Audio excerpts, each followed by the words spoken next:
The bright lights of West Bridge Private Hospital glowed softly against white walls as Nurse Anna Monroe moved through corridors. After nearly 2 years here, she thought she had seen everything. Until that morning, when the intercom called her to Dr. Harris's office, a strange feeling tightened her chest. He was the hospital's top neurologist, brilliant but stern.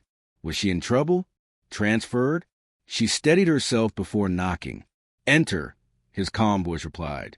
He stood by the wide window overlooking the city skyline, hands clasped behind his back, his office smelling faintly of antiseptic and expensive leather.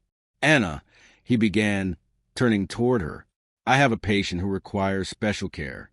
This assignment is not for the faint-hearted." Anna frowned. "Not for the faint-hearted?"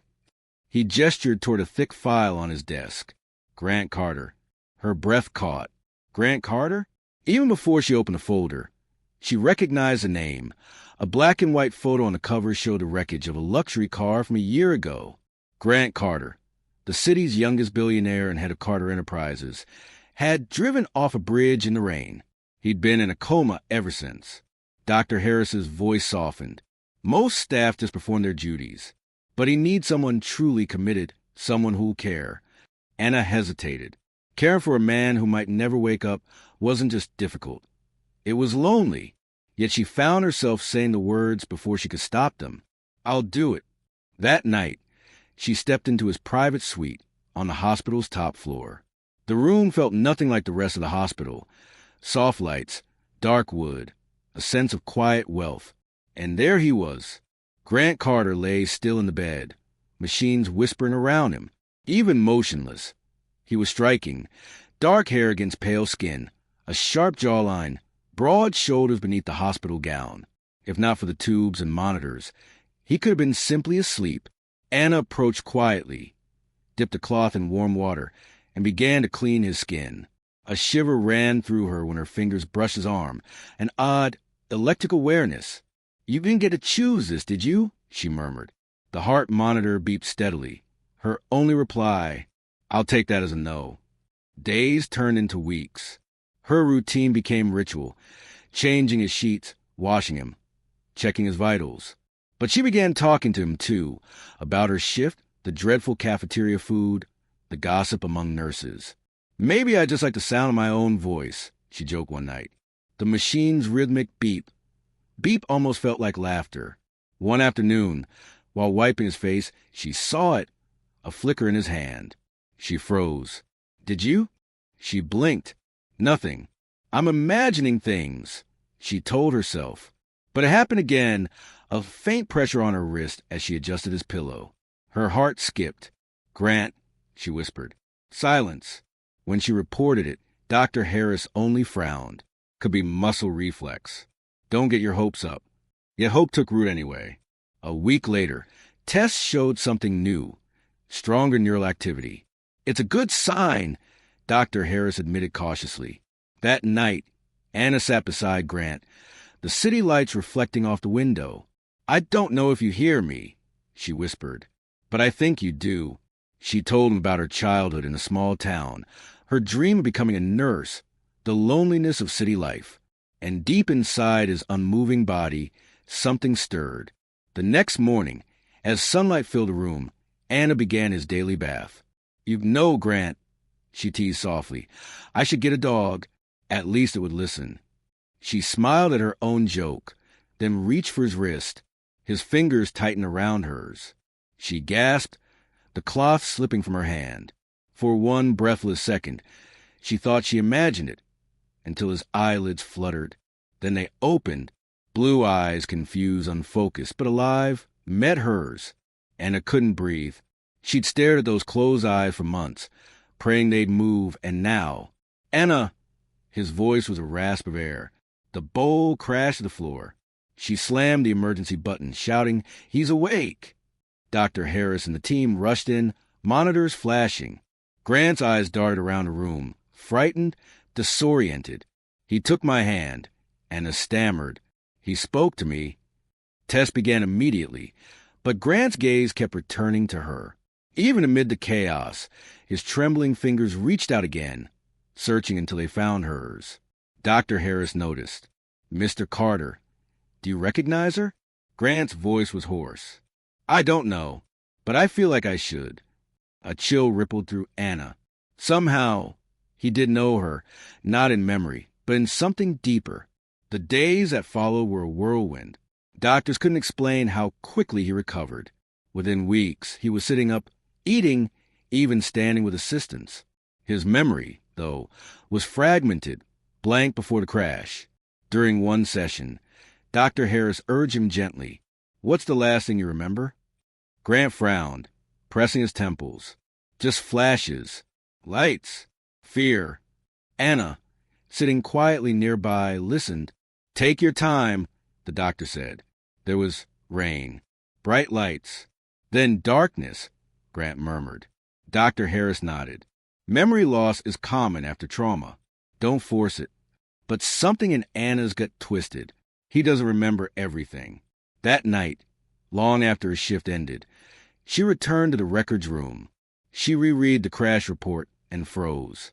The brakes were tampered with, not worn down. Cut.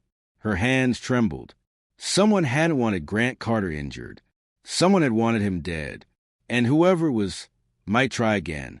The night after Anna discovered the truth, she barely slept. The report burned in her mind. Brake lines deliberately severed. The case quietly dismissed as accidental mechanical failure. Someone had covered it up. By morning, she'd made her decision. She couldn't ignore it. Not when Grant's life might still be in danger. When she arrived in his suite, he was sitting up, sunlight spilling across his face. The color had returned to his skin, and his gaze followed her with calm awareness now. "You look worried," he said quietly, voice still rough but stronger. She tried to smile. "You're improving faster than anyone expected. That's all." He studied her. "You're a terrible liar." The words caught her off guard. It was the first hint of humor she'd heard from him. And yet, beneath his teasing, she saw it. The loneliness, the confusion of a man waking to a world that had moved on without him. That afternoon, when she helped him take his first steps along the corridor, he faltered, catching her hand for support. "You've been here the whole time, haven't you?" Anna nodded. "Yes." He looked down at her, eyes searching. "Then you're the reason I woke up." Her heart skipped. She wanted to deny it, to remind him that science had played its part, but she couldn't. Something between them had grown in that silent year, something neither could explain. A week later, Grant's younger brother, Ethan Carter, arrived. The resemblance was clear. Same sharp features, same confident stride, but his smile didn't reach his eyes. "Big brother." Ethan greeted with forced warmth. "Glad you're back. The board been waiting for this day." Grant nodded stiffly, though confusion flickered in his gaze. "The company, it's still mine?" "Of course," Ethan replied quickly. "I've been managing things temporarily." Anna stood quietly near the door, her instincts screaming. Something about Ethan's smooth tone felt wrong, too rehearsed. Later, when she handed Grant his medication, she hesitated. "Do you trust him?" Grant frowned. "He's family. Why wouldn't I?" Anna hesitated, then handed him the accident report she'd found. "Because someone tried to kill you." He read it once, then again.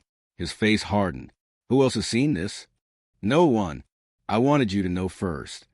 His jaw clenched. "Then we'll find out." The next day, under the guise of therapy, Grant requested a private visit to his company headquarters. Ethan welcomed him with cameras flashing, the press eager for their first glimpse of the recovered CEO. But once the attention faded, the truth began to unravel. While Ethan gave him a tour, Grant's eyes roamed the offices and landed on the CFO's desk, where a confidential contract lay open. His own forged signature gleamed at the bottom. He waited until Ethan left the room, then turned to Anna. "He's been selling assets. Quietly. Everything's under his name." Her throat tightened. "He didn't just want you gone from the company. He wanted you gone, period." Grant nodded grimly, and he almost succeeded. That night, he contacted a trusted lawyer and investigator. Within days, evidence surfaced: bank transfers, false documents, and, most damningly, a payment to a mechanic who'd worked on Grant's car. Ethan Carter's name was on every file. When confronted, Ethan's mask finally cracked. "You were always a favorite," he spat, voice shaking. "I built that company while you slept. You think I'd let you come back and take it all?" Grant's voice was cold as steel. "You're not taking anything anymore." Security escorted Ethan out in silence. Afterward, Grant stood in his office, staring at the city skyline that had once defined him. Anna joined him quietly, placing a hand on his arm. "It's over," she whispered. He turned to her, eyes softening. "No, it's just beginning." In the weeks that followed, Grant returned to work, not as the ruthless tycoon the world remembered, but as a man reborn. He reorganized the company, reinstated old employees, and introduced charity programs for injured workers and medical foundations. Every time he stood at a podium, Anna was there discreetly in the background, the nurse who brought him back to life. One evening, as she prepared to leave, Grant stopped her at the door. "Anna," he said, voice low, "do you ever think about what might have happened if you hadn't taken my case?" She smiled faintly. "You'd have found another nurse." He shook his head. "No, you weren't just a nurse. You were my lifeline." Before she could respond, he stepped closer. "You once told me you talked to me every day, even when I couldn't hear you." She nodded. "I did." "What did you say?" She laughed softly. "Everything. I complained about work. I told you stories. Sometimes I told you things I was too afraid to tell anyone else." He studied her face, then whispered, "Tell me one of them now." Her heart thudded. "I told you that sometimes. I wish you'd wake up, not for the world's sake, but for mine." Grant's eyes glistened. "Then I guess I finally listened." He reached into his jacket pocket and pulled out a small velvet box. Inside, a simple ring gleamed in the soft light. Anna gasped. "Grant, I've spent months trying to remember who I was," he said quietly. "But you made me realize it doesn't matter who I was. It matters who I am now, and I am yours." Tears filled her eyes. "You don't have to." "I know," he interrupted gently. "But I want to." He went down on one knee, right there in the hospital garden, the same place she'd wheeled him months earlier when he could barely walk. The wind carried the scent of roses and rain. "Anna Monroe," he said, voice steady, "you gave me back my life. Will you share it with me?" Her answer was a whisper, trembling but sure. "Yes." A year later, the bells of St. Michael's Chapel rang across the city as guests gathered for the most private wedding the Carters had ever hosted. No reporters, no cameras, just family, friends, and a man who had learned that love could be stronger than death. When the doors opened, Anna walked down the aisle in a gown of pale ivory, her hands trembling slightly. Grant waited at the altar, eyes shining. As the vows began, he leaned close and whispered, "You once said I didn't choose this, but I'm choosing you for every tomorrow." She smiled through her tears. "And I'm choosing you even when the world sleeps." When they kissed, the sunlight streamed to the stained glass, painting them in colors of fire and gold. The man who had once been broken now stood whole again, and the nurse who had once been lonely found her forever home. Not in the quiet halls of a hospital, but in the heart she had healed back to LT.